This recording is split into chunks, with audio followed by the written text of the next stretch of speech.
Okay. Welcome to our session again. This is the session of Wonders of Poetry and part of Poetry Festival SG. In this festival this year, we are celebrating the connection between poetry and community. My name is Lawrence Ypil. I'm the creative writing track coordinator at Yale-NUS College. I'm a poet and an essayist and a teacher, and I'll be your host this morning's event. As we explore the connection between poetry and community, I think we're reminded about the role of the poet in the community. The poet as the messenger almost, the bringer of news, sometimes good news, sometimes bad news. But the poet is the bringer of news. But the poet is also, the keeper of secrets. The poet is the documenter of dreams. And I always like to think that the poet is the bringer of change and the vehicle of transformation through language. So I hope in this session, we encounter the ways in which poetry and community speaks to each other. I'm very, very happy to be hosting a session event that features students and alumni from the institutions of creative writing here in Singapore. And in a certain way, we highlight the role of educational institutions, but also the role of poetry at this stage and these poets' lives. And we look forward to hearing from them. We have 8 poets this morning. There will be 2 sets. I'll be asking questions in between each of those sets. And I hope you enjoy the event. Our very first poet for this session is Jasmine Goh. So let's give a hand for Jasmine. Hi guys, I'm Jasmine. I just graduated from Yale-NUS and I did a double degree with Law and Liberal Arts, and I have a minor in Arts and Humanities. I've been writing poetry for almost 11 years now, and I'm now working on my first manuscript. I think one of the great things about poetry is the community that it gives. Over the years, I have met and been among so many sincere and talented and very generous writers. And it's very strange times now, but I'm grateful that despite the pandemic, we have found ways to sit together and hear each other. Yeah. So the first poem that I have today is my reflection on what it means to be in community in these very strange times, about how muted it has become, but how it still exists and is very much alive around us when we pay attention. So this first poem is called These Days. These days. I have been thinking about how we live these days, how we no longer have crowded aisles or airplanes, or big festivals of collective praise. Mostly, we are trying to be with each other again, to still have our favorite window seat at the neighborhood cafe, to hear the Taipung auntie call out to us above the rising lunch hour song, to walk down the back alleys feeling safe, knowing that we still have imaginary hands wrapped around each other, minor affirmations of a shared world turning on its axis, folding across another day. But when I get on bus 167 in early, empty mornings, the uncle still tells me, "Good morning," his eyes smiling above his mask frame. The workers mowing overgrown grass pause when I approach, putting their hand up in gracious pass. And at one time my grocery bag broke, pears and oranges giving way to gravel. A boy stopped his brisk walking to pick them, returning my fruit with both hands. These days we no longer have much of each other. It's a vast chasm from grazed shoulders and shared soup. But maybe there are temporal temples thriving in between us, holding space for the sacred, the holy, the divine, when we gesture sincerely, wordlessly. After you, take my seat. Thank you. See you again. Okay, so the next poem that I'm reading is more of a prose poem. It's called Generation. This poem speaks of the ache of attempting to bridge the gaps between us. Generation. In the first 2 months, a statistics class experimented with eruption, struggled to grasp time in between. A sequence of numbers in the volcano became palpable in program. On every screen emerged a vector of time. My ama does not know how to reply my texts. She holds the Nokia phone an arm's length away, clicks around, fumbles carelessly, a string of unrecognizable alphabets. There are times she misplaces a phone, a splinter in her room at the basement of a church. She leaves it untouched for days. Most times she forgets how to say without speaking. The next time I visit Amma, I show her the correct buttons. We sit on the edge of the bed and I guide her thumbs. She stares intently before echoing the movement of my hands.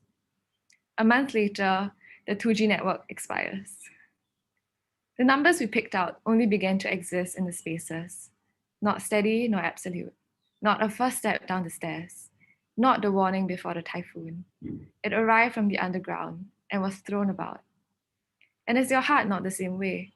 A product of trial and error, consequence of chaos, scavenger of broken things while miners continue their business. In speaking of the continuum of novels, the lecturer tells a graying class the best stories are not labored, but arrived at from experience. In the brief silence afterwards, she hears the scribbling nod of pen. With Amma, I discovered the intimacy of distance. She cooked the dishes, I made the bed. Dinner prayers end with a request for preservation. Over the meal, we hold conversations on grand themes. Through the passing of steamed pomfret, the request for more rice. The undergraduates struggle through their lit class. It's difficult for them to learn a language unwritten, learned by muscle memory. The instructor grew aware of the repetition of sound, the desire for instant proficiency. It was a month until they visited an old folks' home. The students spoke full phrases, clutching paper and pen. The instructor drew a breath. Her final advice, that love can be simple, without language, as easy as the touching of hands. Do we always need the trail of breadcrumbs to tell us where or who we are, to instruct a search party how to live? And how many stories have we lost in our unmaking? Of course, you cannot go back. Thank you.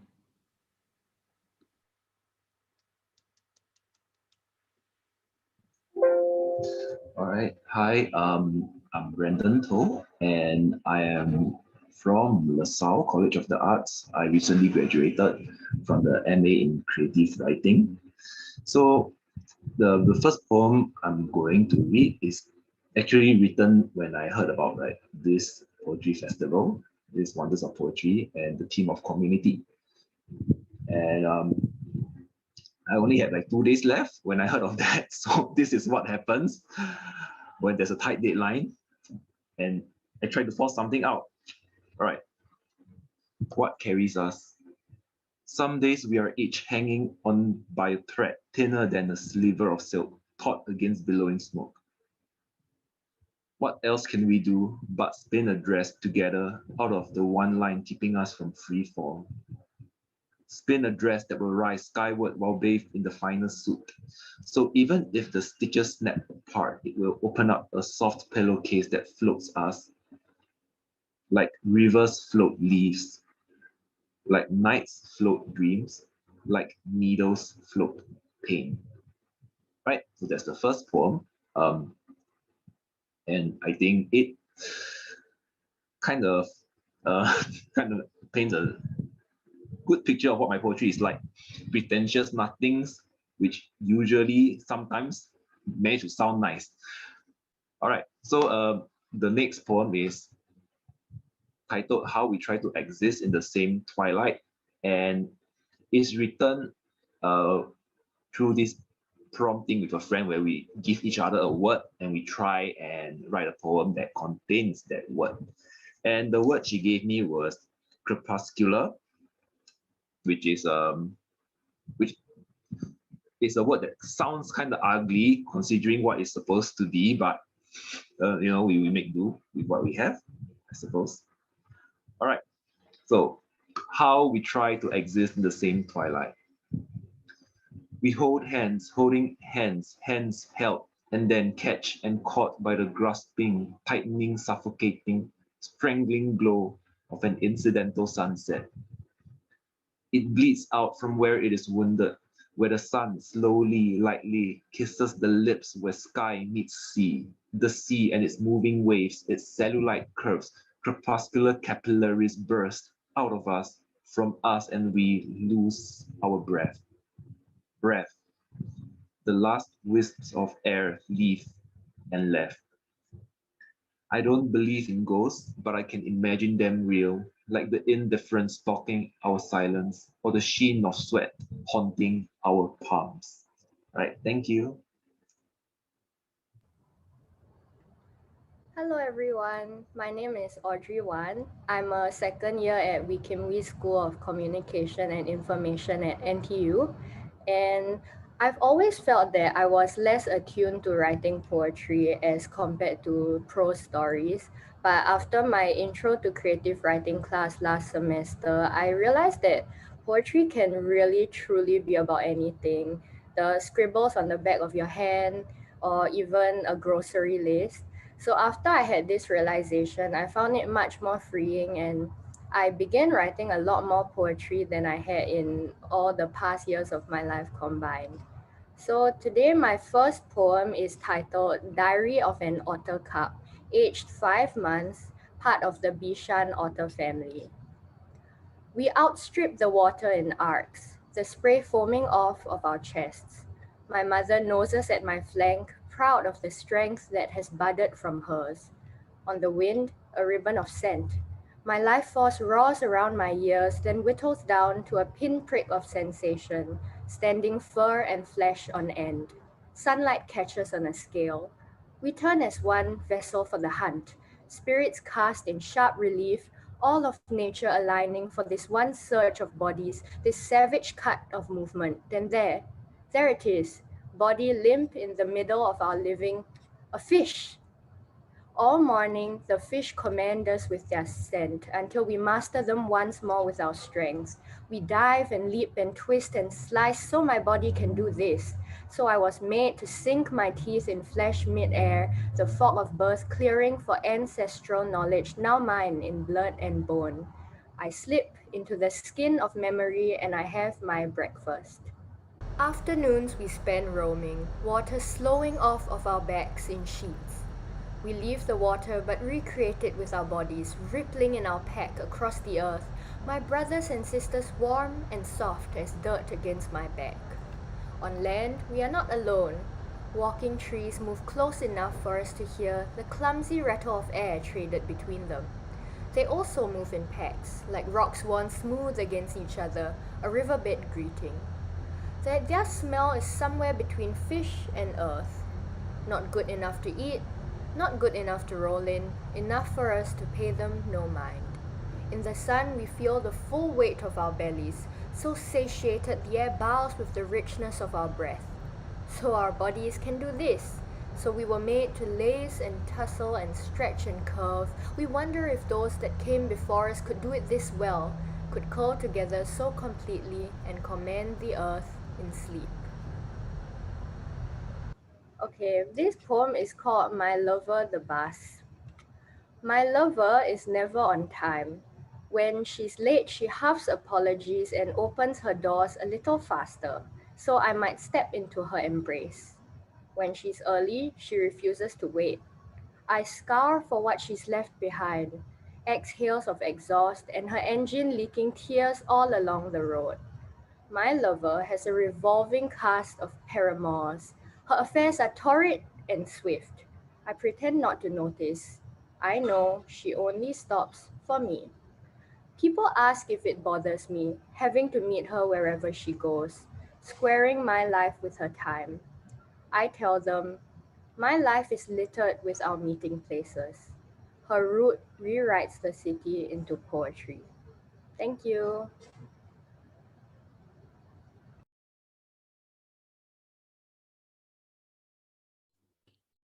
Thanks so much, Audrey. Hi, I'm Wern Hao.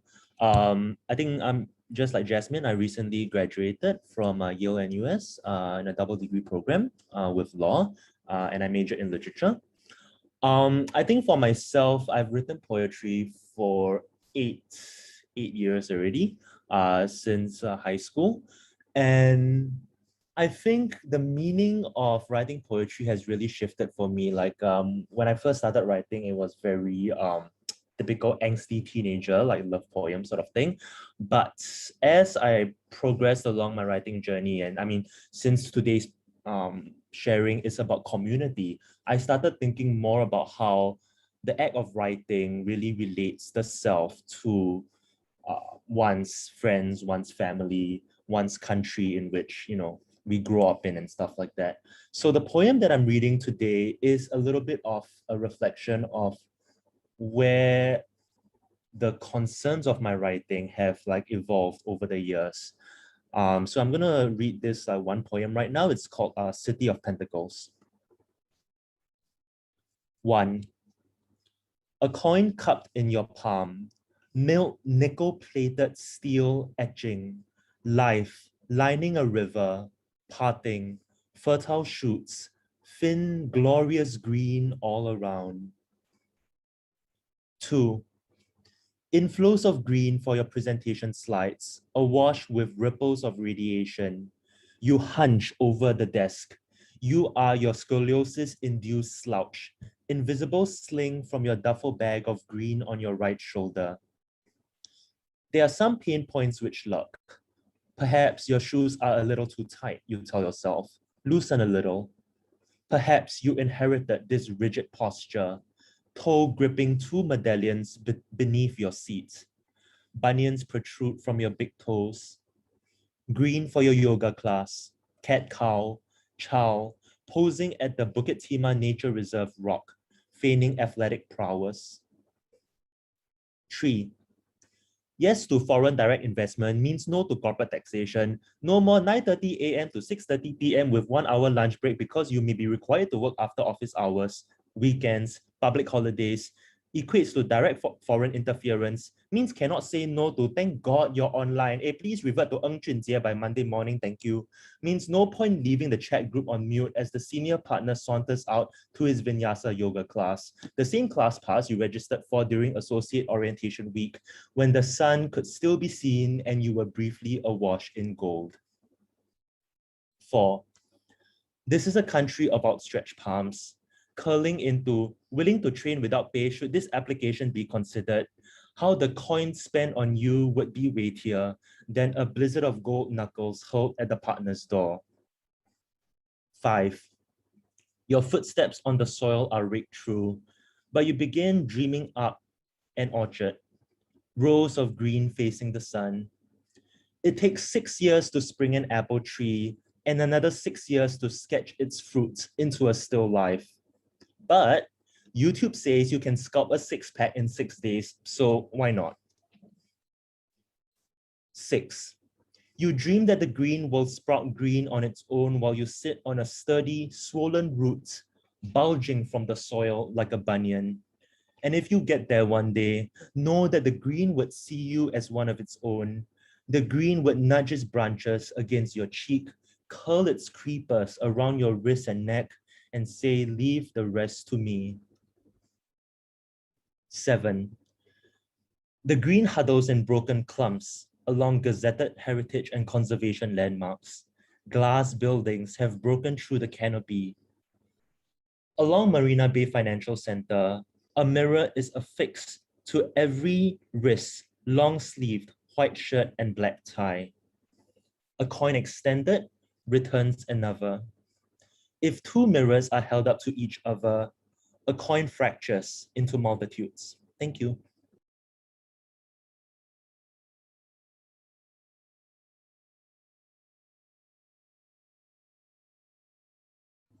Thank you, Wern Hao, and thank you to the first 4 readers for this session. Maybe I invite you to, I guess, unmute yourselves and maybe we can ask a few questions. The first thing that comes to mind is hearing all of your work. It's really about how community finds its way into our poems. I think. Um, I think when we're beginning to write poetry, we think of poetry mostly as maybe like a very individual, intimate, isolated affair. But I think the more we find out about poetry and writing, the more we realize that we're actually in as much as we think we are alone in our rooms writing. The rest of the community is actually with us in those rooms. Maybe I just have a general question. I'm just flipping the coin around. How has your relationship to community changed since you began writing? So I think we usually think that community informs us. But I was, hearing all of your work, I'm wondering, since you started writing poetry, how has your relationship to your communities changed? And I invite Jasmine, Wern Hao, or Brandon or Audrey to respond.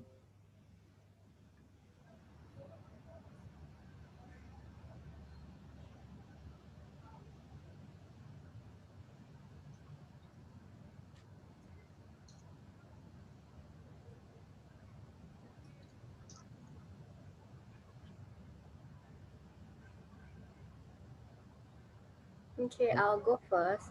I think for me, writing poetry, it sounds cliche, but it really makes you realize there's no feeling that's not universal in some way.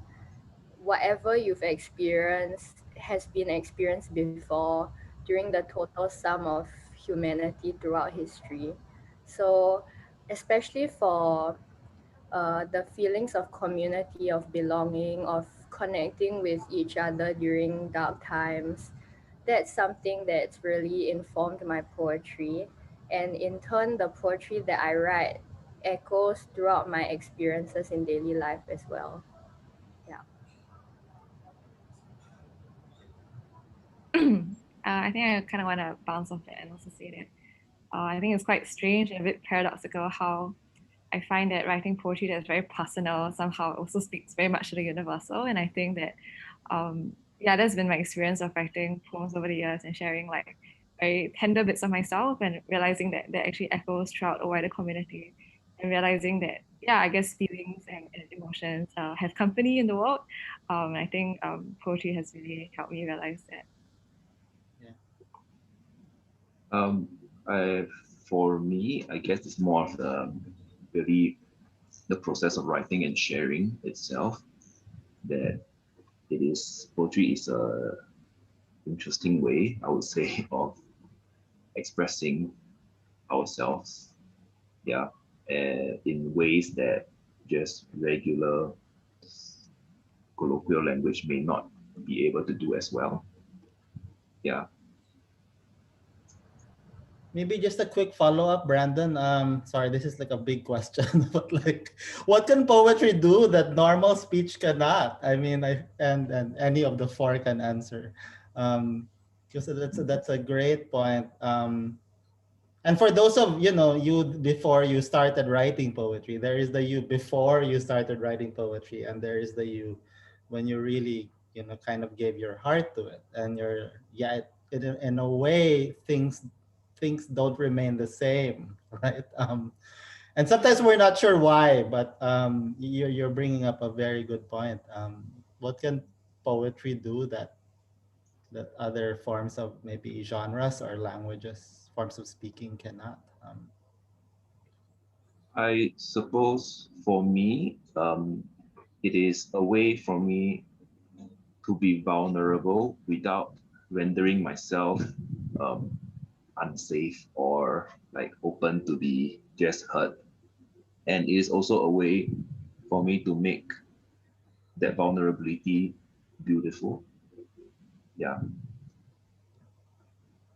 I really like what Brandon said regarding the ability to use poetry to make vulnerability beautiful. I think what Larry asked, I think speech in like day-to-day conversations, like the normal words you use can only carry you so far. Like if you tell your friends, oh, I'm feeling anxious about a certain thing, or I'm feeling like low-key emo or depressed, and then like they just okay, pat, like I give you a hug or something like that. There's a limitation to the specificity I feel that you can express in day-to-day speech. But I feel in poetry, the difference is that you are given a creative license to leap in terms of the image, to leap in terms of the word or the rhythm. And that license allows you to link very disparate ideas that would sound just absurd and weird in like day-to-day conversation, but it somehow makes sense in a metaphor or in a stanza. And just to quickly add to all these thoughts, I'm thinking now, Wern Hao, of that leap, right?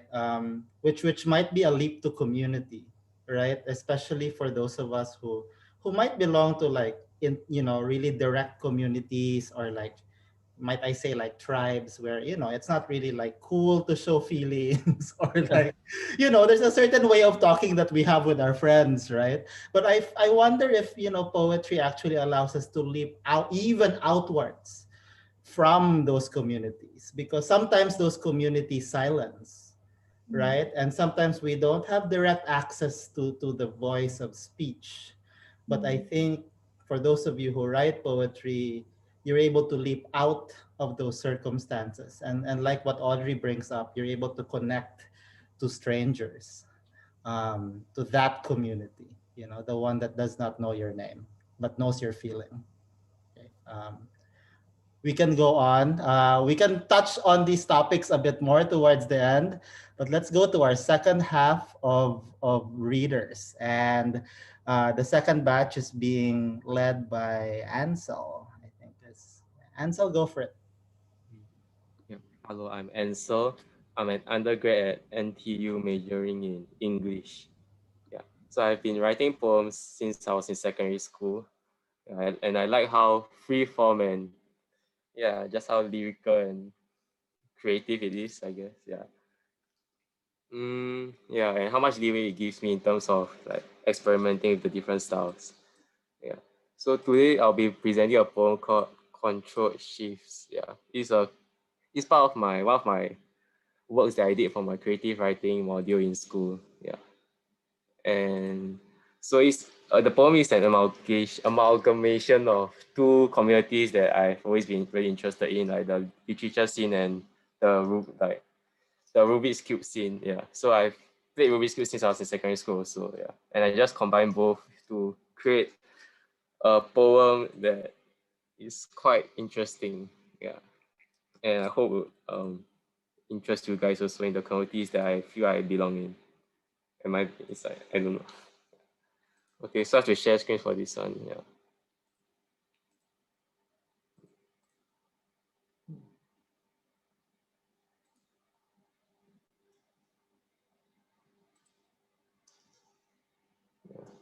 So it was raining heavily this one cold morning, so I wonder what I should write for my creative writing classes multimedia project. Yeah, so this is the first line of the poem. Yeah. So then as I ate some durians to get through the cold, then as I ate some durians to get through the cold. Yeah.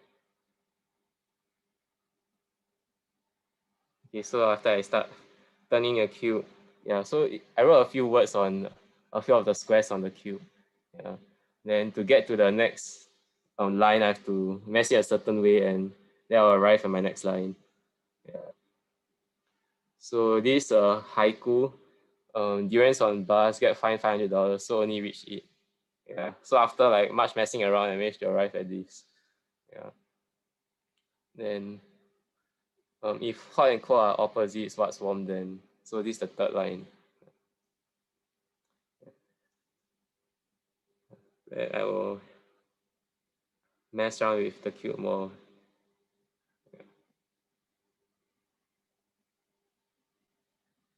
Yeah.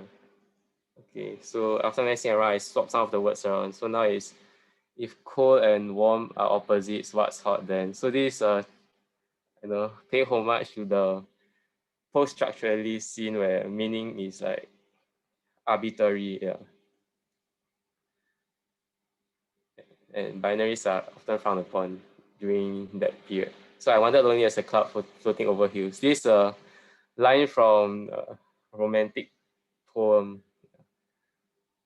Okay, then this in the metro station, petals on a wet black bowl. So this is a line from a modernist poem, yeah. And yeah, it's just paying homage to the different eras of the scenes in literature, yeah. Different movements also. So after messing around a bit more, Yeah, well, I realized that the modernist poem can be further cut short, so I just swap with the blue tiles and reads in metro station patterns on both. Yeah. So this is the end of my project. Yeah.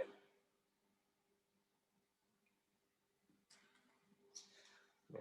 So so the theme of community comes in like as I feel I belong in not belong, I've been in the Rubik's Cube community for quite a while since I was in secondary school. And I feel like different communities, you can belong in a few different communities at the same time, which is very awesome. Yeah, so I can be interested in different stuff. And somehow you are still able to combine it together into what makes you you. Yeah, so that's it. Okay. Hi, I'm Adeline, and I also just graduated from Yale-NUS College, where I majored in literature and minored in arts and humanities. Yeah, I mostly write poetry and nonfiction, but I guess it's all a work in progress. Yeah, so these days my writing kind of tends more towards poems about joy and rest, because these are things that are important to me, and these are also things that I want to center in my own writing and life. And the two poems I'm reading today are hopefully about that. So the first poem I'm reading is titled Boston Marriage, which is when two independent women choose to live together instead of, getting married to an actual man. Yeah, it's still a work in progress, but I came across the term while writing a 20-page research paper about how Japanese women were unhappy and thought, God, I really want there to be a world in which they can be happy. And then I actually did go to Boston once and I was like, yeah, that kind of all checks out. So yeah, Boston Marriage, which is to say, the progenitor of shoujo manga was a lesbian, and a heartbroken woman would move to Boston. Even for her, being a woman meant to wait. At 10, I thought life would be like Itazura na Kiss, always waiting for an impossibly aloof man to want me. Later, they renamed it the Wellesley Marriage, a new American dream. Hard to believe because one of the first things my roommate there said to me was, "Welcome to America. You should get on Tinder and fuck some Harvard boys." And then she kicked me out of our room. I could imagine it. Every scene was staged around Lake Waban instead. The reciting of Sappho, the gentle wiping of coal out of a girl's eye. Here is how the legend goes. Anyone who walks around Lake Waban 3 times in a row with you has to propose. Otherwise, you push them into the lake. I think anyone who'd brave the geese and forests for those 3 hours with you must already want to. Maybe the girl who stopped me once, just to say she loved my blonde hair and always wanted to say it to me because she saw me on campus all the time. I still think of her, how lovely it can feel to be seen sometimes. I did all my waiting by Lake Waban, moved at Tupelo Point, second in a spoon holder, the magnolia trees bent over the banks in half bloom, both of us trying to wait out the winter. Even I wasn't sure what to wait for, some kind of Nabokovian romance. His ghost called forth to me from the Russian language department he founded. The women, eventually becoming hollowed out in suburban America, never heard from by their lovers left in Japan again. At first, everyone laughed at me for buying a Himalayan salt lamp the weight of a brick to use as a nightlight.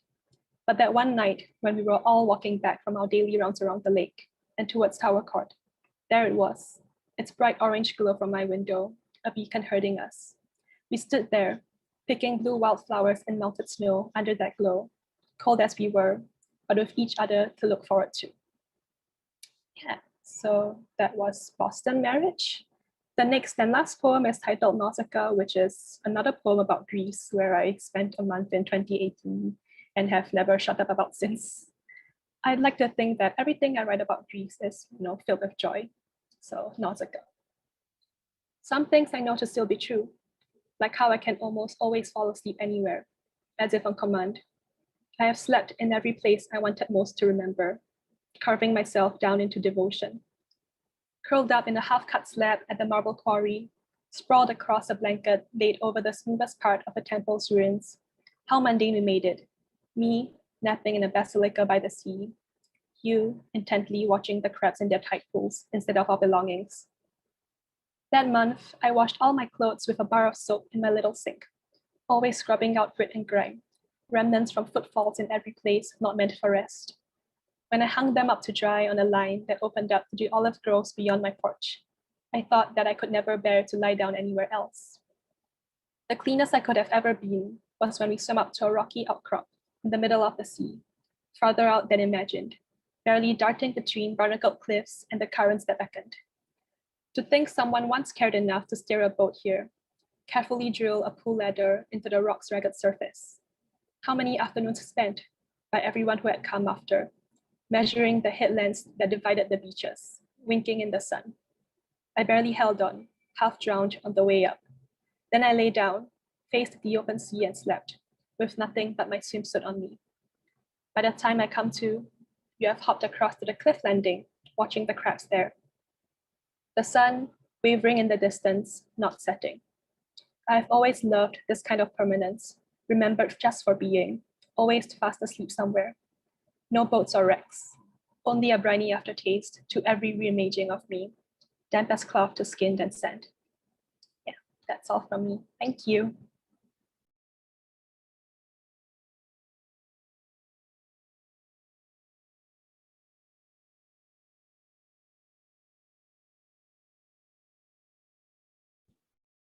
Hi, so I'll be reading my poem next. The context is that I was writing this poem for my creative writing module in NTU. I'm a year 2 English student. So what happened is that I'm a really big fan of mythology in general. And the theme of community comes through in this poem because it's about dreams. So instead of it being about actual people, I decided to make it about the interactions between different entities or like elements of your subconscious that play and interact together. So because real life relationships are very chaotic and complex, but they also kind of coherent. So this poem is splintered or fragmented, but at the same time, they all tie together with the theme nicely, and I'll explain how it does that later. Okay, so the title is When We Wake Up, Where Do Our Dreams Go? 1. If a tree falls in the forest, does it make a sound? If a dream is forgotten, did we really breathe silken moonlight, taste lovers' frostbite, fall down the film strip corridor where desire and despair are made anew? 2. You are in a red swimsuit. You are still trying to be good. You are 8 again in the swimming pool. The water is slick like a noose. The water is sick, it's on the loose. It's the tentacle of fire you saw burn down that house. You felt burn down your throat. You knew burn down flesh still calling your name. The pool gates slammed shut behind them, laughter shaking the metal girls red like a heartbeat, like their handprints on your back. You are 18 now, standing in the shallows, wondering if your body will surrender peacefully, like a wave, like eyelids smiling, like a white sheet flowing ceaselessly over a body. You know how to face red now, face your house dripping with flames, return tears to sea salt. You are tasting smoke again. 3. Dreams sleep beside me. They eat me when I walk alone. 4. If dreams don't affect reality, why am I now sleeping on the couch after she dreamt of me cheating? 5. You are in a bathroom. There is a party in the bathroom. Words are stranded like hairs on the bathroom floor. Sisyphus is unraveling your toilet paper like a magician's ribbons. Zhuangzi and Mothman laugh the way a mirror looks when it fogs. Tantalus and the Kraken are bobbing for apples in your sink. History is whitewashing itself in the shower while legacies gurgle with Scheherazade's voice down the drain. Dali's clocks are spilling themselves silly over the bathtub's edge. Why exactly are you here again? You are in your toilet. The toilet does not matter. The toilet is not matter. Words are mayflies dancing around you while your neighbors' houses remain dark. Dali's clocks are melting onto your lambskin carpet. You pull the plug to wash blood down the sink and shoo a butterfly out the window. You slap the heater off and tell history to look at the water bill. You roll the red carpet off the floor and pick up the metaphors like rose petals. When you finally get to use the toilet, you fall asleep at the seat. You jolt awake with no time to think, like slipping from stairs, life mid-blink. It's time to change your bed sheets. 6. How can life be a dream? You are beyond my invention. Even in the fields of asphodel, I'm sure I would never forget your face. 7. Some say angels don't dream. Some say angels and androids dream the same dreams of golden sheep, of eyes that weep, of heartbeats when we fall asleep. 8. Once upon a time, an old hag with hair dripping like snakes offered me an apple. It tastes like milk and honey, she said. She lied. It tasted like cyanide. When I woke up, she was standing at the foot of my bed, eyes like 2 burn holes in a blanket. She told me 2 stories. They were both about how I almost died, my greed and pride, and a man who came to save my hide. You are jealous, I said, of me. I recommended her my therapist and went back to sleep. 9. It is too late now. So dreams are premonitions, are phenomenons, are the brainchild of Descartes' creative demons. So dreams are philosophy, are prophecy, are mind palace memories turned fantasies. The light is unraveling reality's curtain strings, and all our dreams are rounded with a sleep. So the thing is that this poem has some elements that don't really translate well through audio. So I'll just share screen for a brief moment so that I can explain further.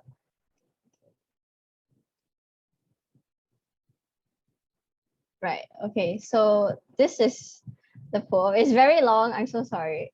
Stanza 3 is actually a backup poem from Boulevard of Broken Dreams by Green Day. I blocked out some of the letters in between so that it would seem slightly terrifying. You know, the same way you wake up and everything seems wrong. And for the concept of this entire poem, basically it follows numerology in dreams actually. So each stanza corresponds to a specific trope present in people who believe that if you see a number in your dreams, it corresponds to something in real life. Yeah. And this poem only has 9 stanzas because dream numerology prioritizes single digit numbers. So 10 will be 1, etc. Yeah, so if you read through it, then it will follow relatively easily. And there are different formats. So for example, the first stanza is actually pretty scattered. I tried to include pauses when I was reading it to convey this, but it was probably lost somewhere along the way. Yeah, thank you very much.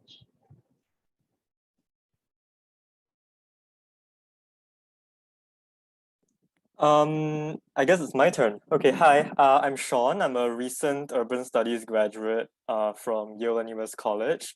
But I've always dabbled in creative writing and I guess poetry as well, though I mostly write prose. How has my poetry journey been like?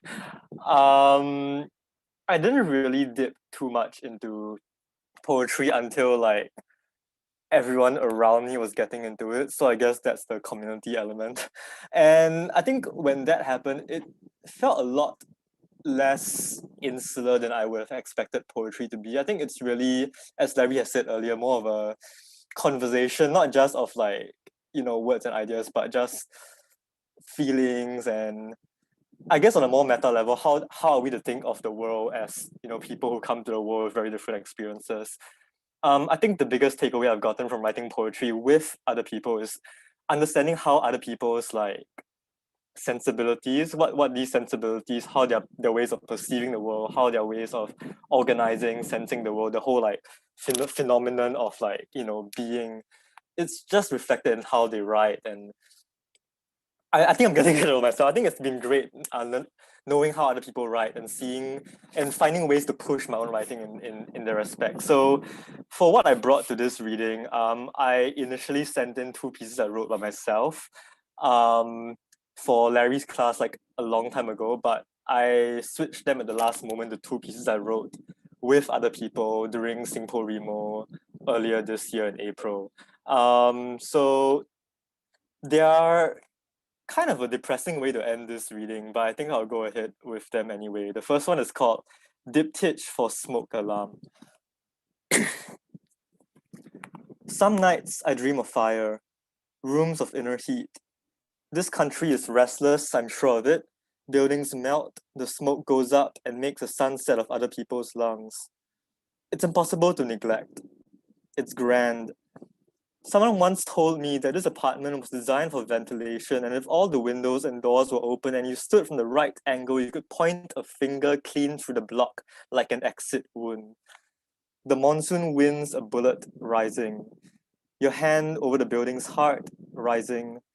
But we stifle ourselves too much, wrap ourselves in cold water and meal delivery coupons, draw the curtains to keep our thoughts in. It's too much to bear otherwise. It's simply too dense. At the doorway, we raise our arms to gauge the height of the frame. My fingers fit a little over, yours a little under. A little over and under it. That's all there is. You're laughing on the couch at some image on your phone, while I'm still sweating under the doorframe. Still a little under it. Still, I fit. Some nights, I dream of smoke. The sky between the two blocks is a column rising.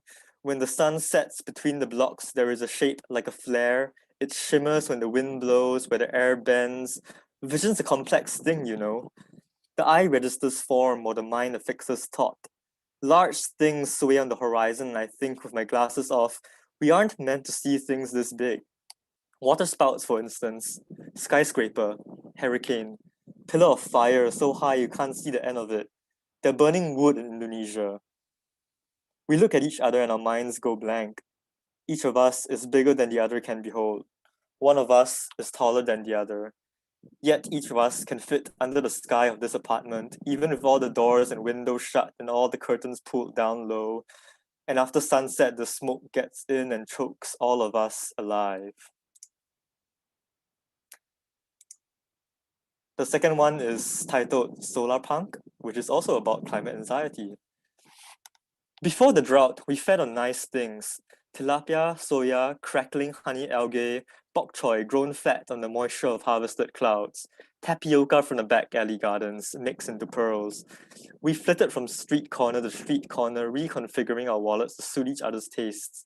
Once you discovered a desalination plant where they made every flavor of glacier on the planet.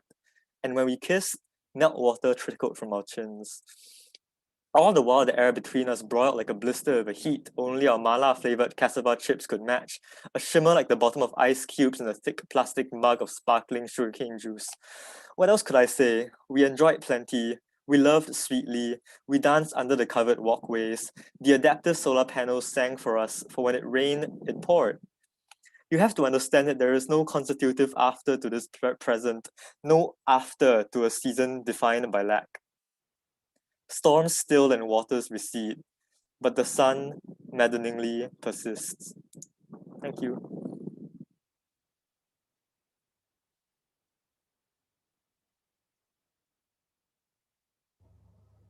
Thank you so much, Son, and thank you to the last four readers. Can I invite the last four to unmute yourselves for a just very quick Q&A before we cap off the event?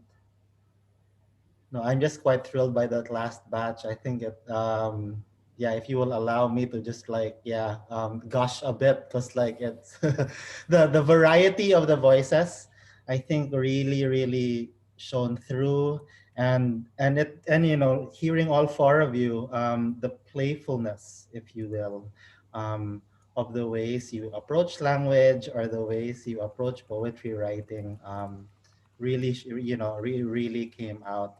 I think with the last four poems, it also makes me think like community is more than just people also. That it has to do with dreams too. We like to think of community as this very external thing, right? That you can touch, or like there are people or actual places. But I feel like those last four poems remind me that community also can be like imaginative, and imagination itself as a community. I have many questions for the last four. And take your pick, I think, because I'm led to ask like a question of influence. I think a lot of beginning poets think that poetry is only about certain things.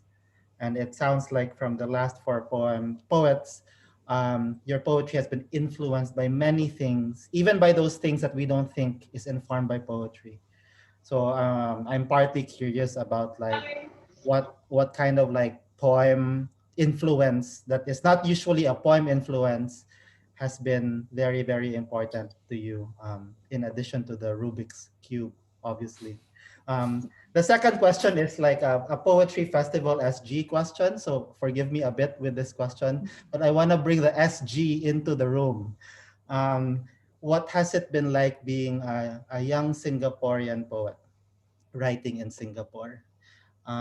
What are the thrills of it? What are the challenges of it? What makes it fun and playful and difficult and important? Yeah. Take your pick on any of those two. I think it might be a combination of the two, but those are the two things which I wanted to bring up into the table. Yeah. Anyone who wants to start?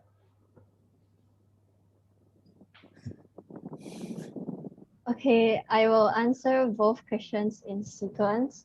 So for the first one, I think what I really like, okay, so personally, I'm also influenced a lot by other people's writing, but also, unfortunately, a lot of what I study. So for example, even if I'm learning like philosophy or epistemology or history, those things tend to show up in my poetry as well.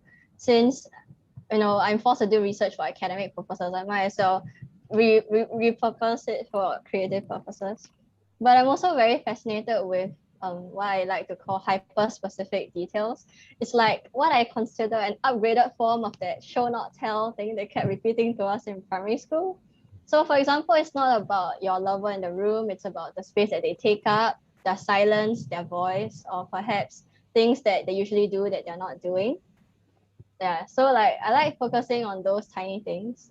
I saw a quote once that said that, oh, it's not about the person that left, it's like about their toothbrush no longer being in your room, something like that. I think that's kind of what I enjoy. And as for being a poet in Singapore, I like, oh yeah, with my mention of myths earlier, I also like putting them into like a Singaporean context because I feel that we are a very young country. So it's very interesting to think that such ancient concepts or entities could also be visiting us or living with us or just being like us. Does that make sense? Yeah, like for my creative writing multimedia project, so like Enzo's Rubik's Cube one, mine was actually a website about different Greek mythological creatures living in a HDB in Singapore. Oh. Yeah. Actually, would you like to see it? Like, I'll just screen share for like 5 seconds. I'm so sorry, but I'm very excited by this project because I collaborated with a lot of my friends to make it. So on top of having poetry and prose that I wrote, it also has things like a game or like a music that my friends wrote as well. Yeah, give me like 2 seconds. Okay, so this is my website.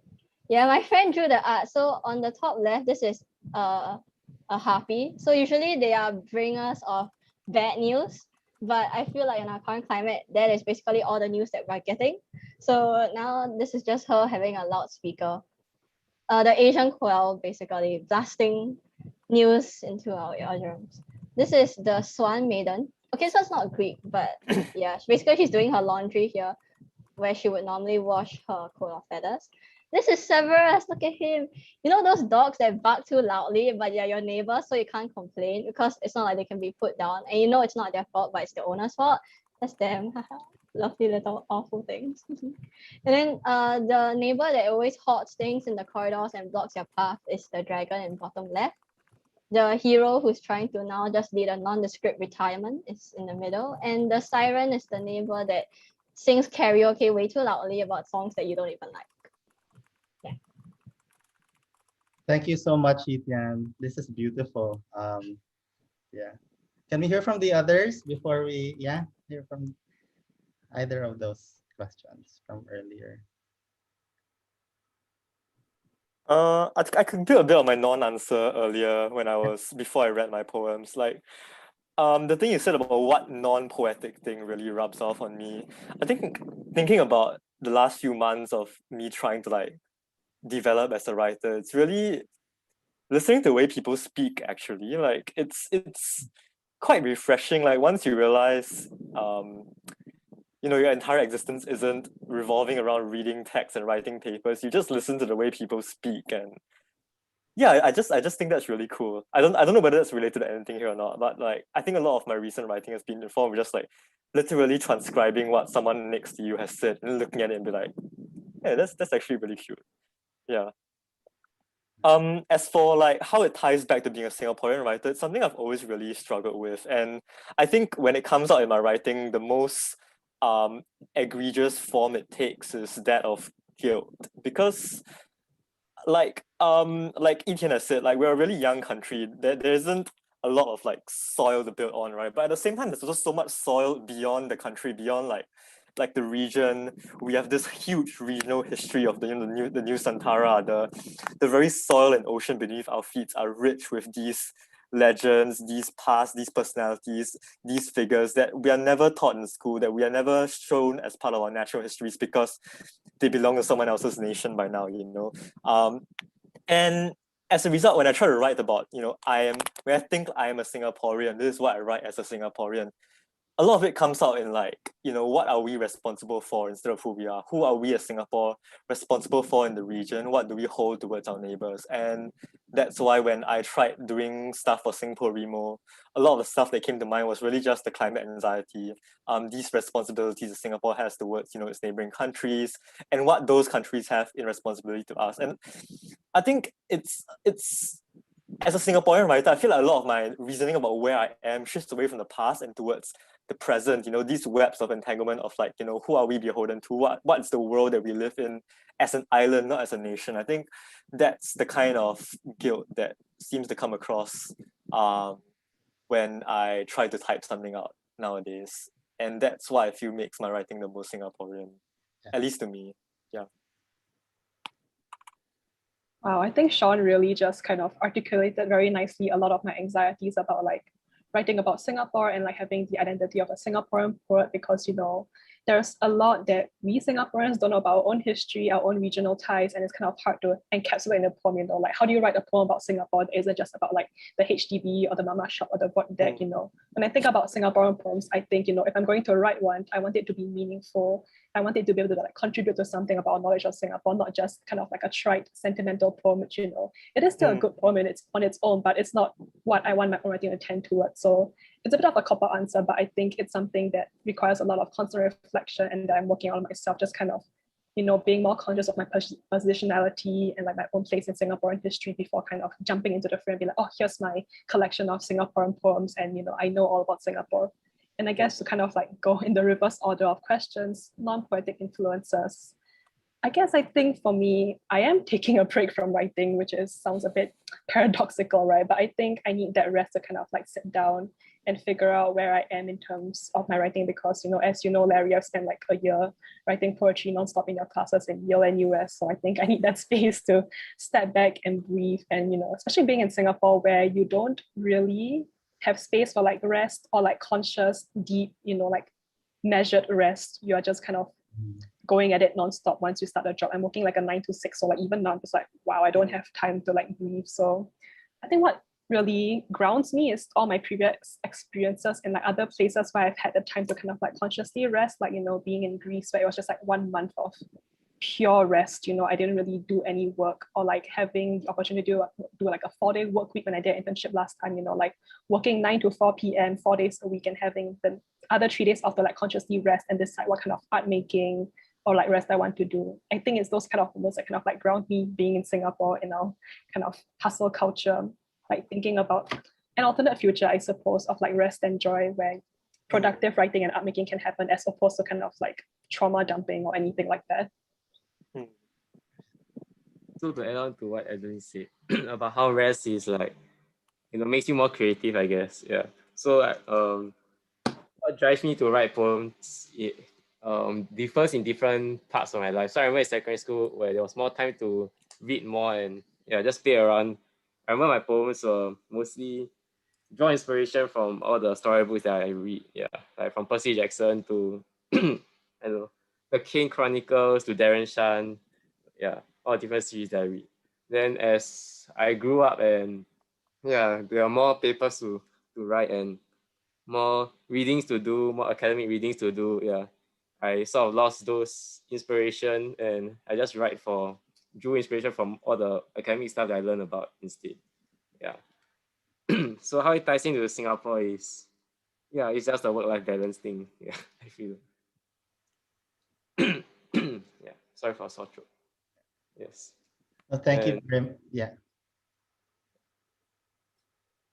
Thank you very much. Okay, our time is technically up.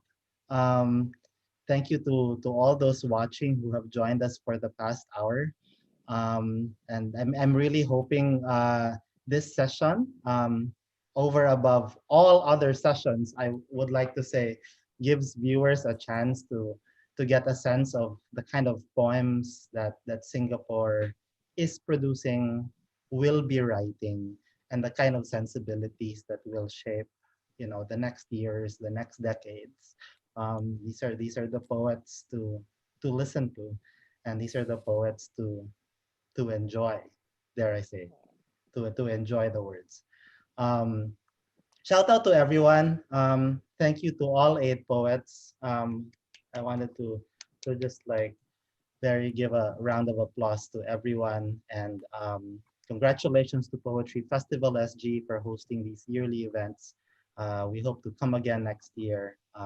Thank you to all.